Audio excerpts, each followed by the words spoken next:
It's 3 months tomorrow since Maureen Mckinnel was murdered at Arrowtown, and the search for her murderer goes on. Good evening.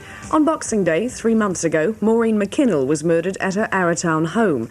A high-tech inquiry using computers and sophisticated testing has enabled police to narrow their field of suspects, but still there's been no arrest.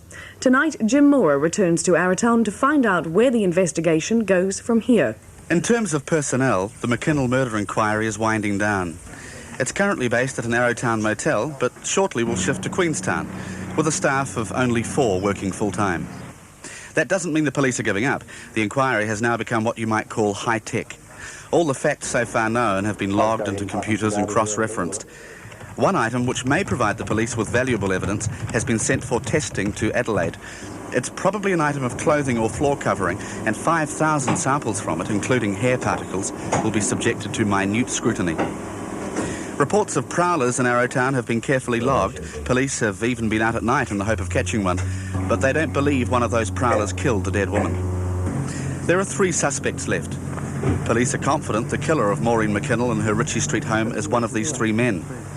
At least one of the men knew Miss Mckinnel. At least one did not.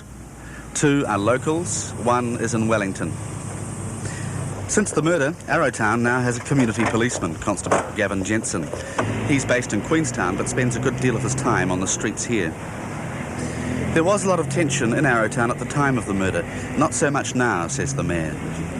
It was more of a feeling of apprehension that maybe it could happen, or some sort of violence could happen again. But it's died down a bit. Oh yes, I believe it has. The inquiry has put police under a lot of pressure. The officer in charge in Arrowtown has managed only a few days off since investigations began at the end of last year. For him and for his team, the hunt for the killer has become something of a crusade. Oh yes, I think you try not to be, but eventually you do get very involved. We feel as though that we're employed by the victim's family and that we're there to solve the murder. More facts are now known about the case. The man who got into number 3 Ritchie Street late on Boxing Day night or early the next morning used the back door. It had been wide open throughout the evening.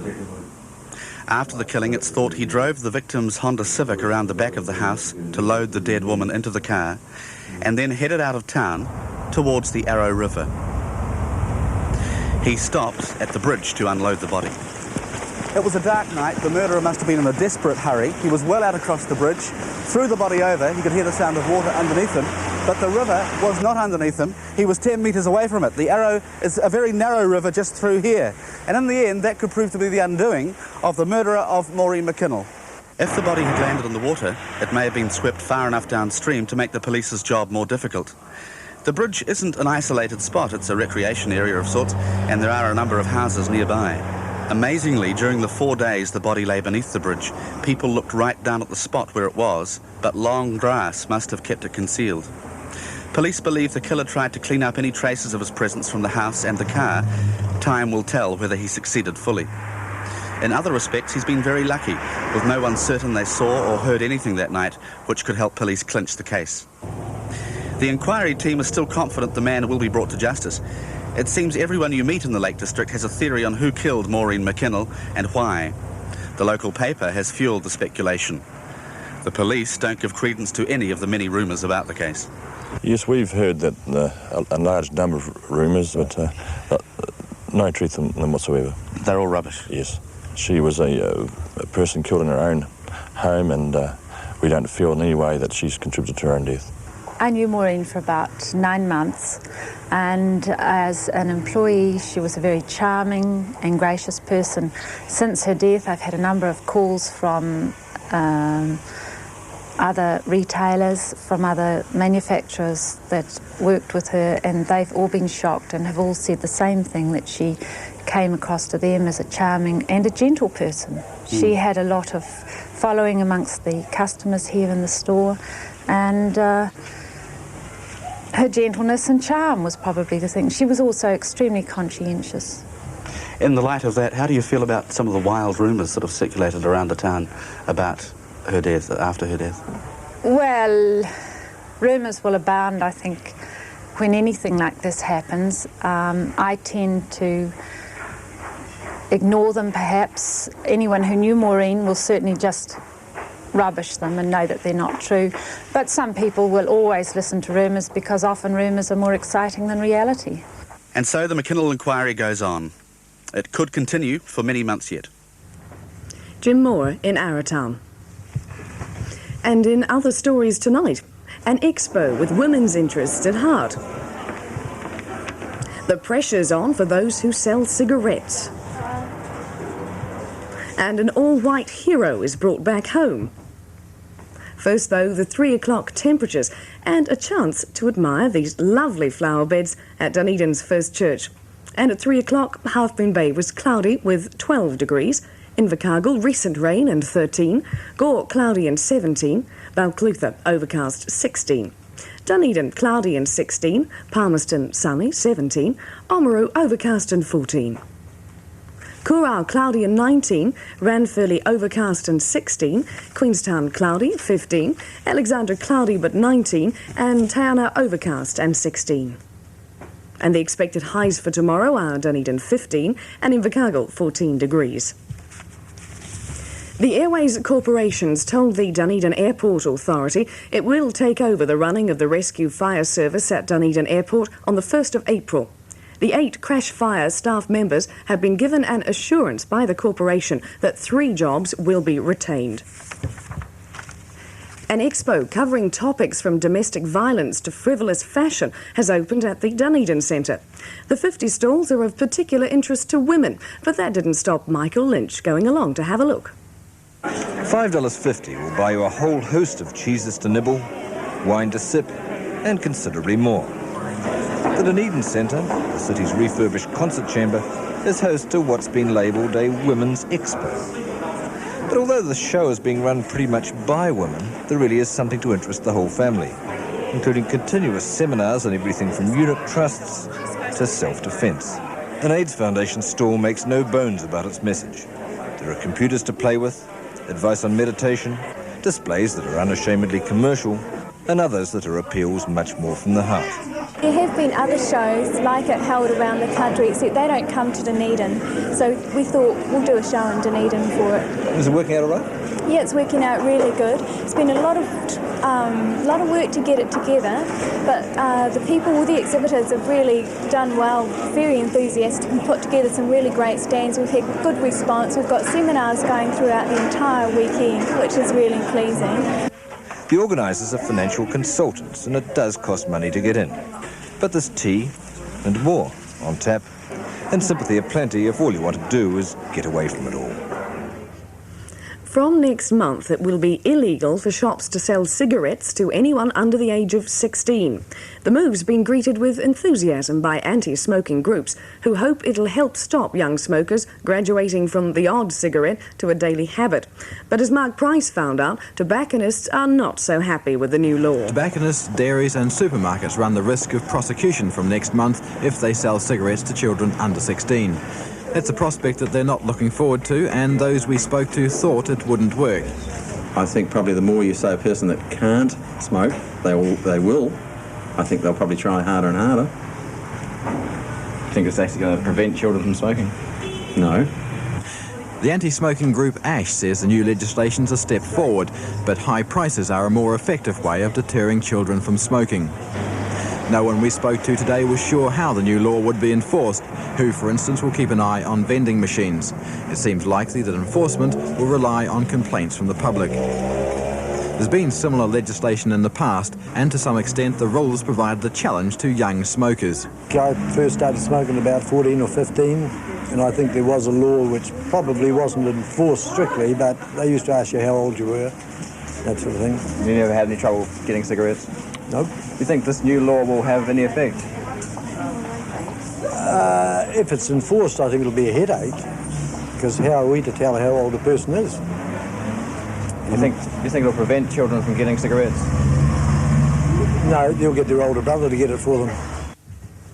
Southlanders continue to show their sympathy and generosity for North Island flood victims in an appeal especially for children.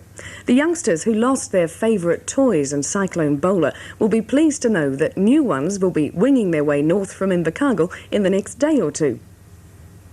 The appeal started on Monday, and Fogo Radio became the clearinghouse for donations. By the end of the appeal at 4 o'clock this afternoon, hundreds of toys worth thousands of dollars had poured in. There were all sorts, old, new, handcrafted and high-tech, and some people bought them in by the boxful. The toys will be sorted and packed tomorrow, and then flown to Gisborne to their new owners. With Otago soccer still in shock following Dunedin City's withdrawal from the National League, soccer in Southland has a plan to lift itself out of the doldrums. It's brought one of its most talented exports back home. Ken Dresswell, hero of many all-white campaigns, is back in Invercargill as player-coach of the newly formed Southland AC team. And as Ken Nicholson reports, that's a side Southlanders hope will make it to National League status.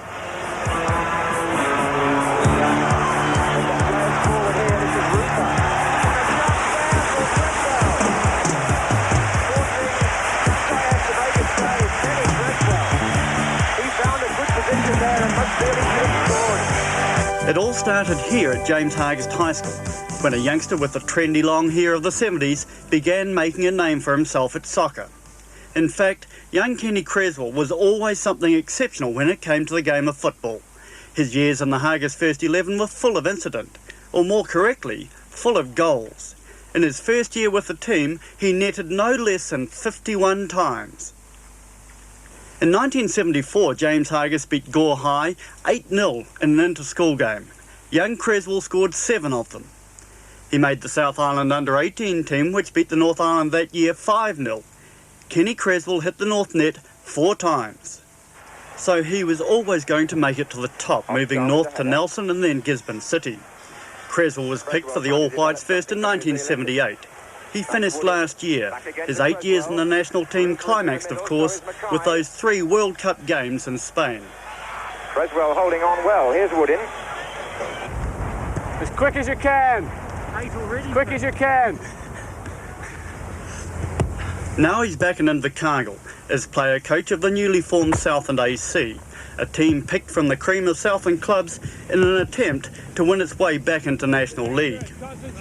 Dresswell's return is part of a provincial effort to lift the standards in the south, and they couldn't have gone to a better player for inspiration. Dresswell not only has the backing of his players, he has the backing of Southland football to such an extent that 3 leading clubs, Thistle, Queen's Park and Old Boys, have withdrawn from the Southern League, and 2 others, United and Waihopai, are acting as feeder clubs. The players I've worked with now have worked really hard in the weeks I've been here. I've put great demands on them, and they've come through well. They've really stuck to the task well, and I think with that sort of commitment over the next season, I think there's every reason why we should do well. We're in the middle of an all-white campaign at the moment. Any qualms? You get a bit toey when you sit and watch them on the telly? It does get difficult when I'm sitting at home watching it. Having been involved for 10 years or more, it's very difficult when you suddenly drop out and have to sit at home and watch it on TV. Every time they kick the ball, the league seems to move. Happy that his side has worked well in practice, Dresswell gives final instructions before meeting the Old Boys senior side in a pre-season game. Okay, that's about it. All right, off you go.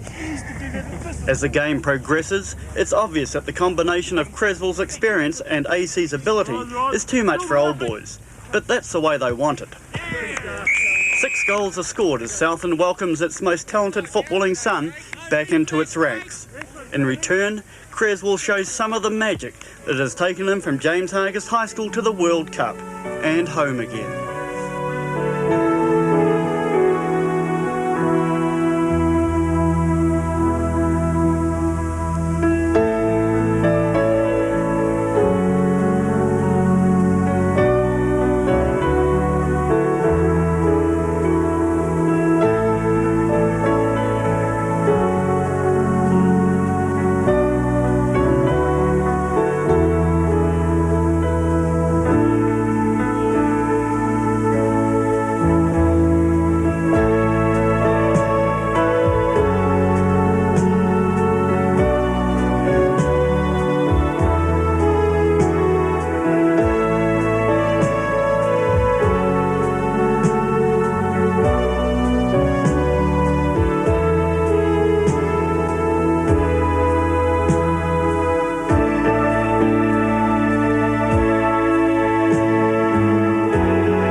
Good luck, Southland, and have a very good weekend, everybody. We'll be back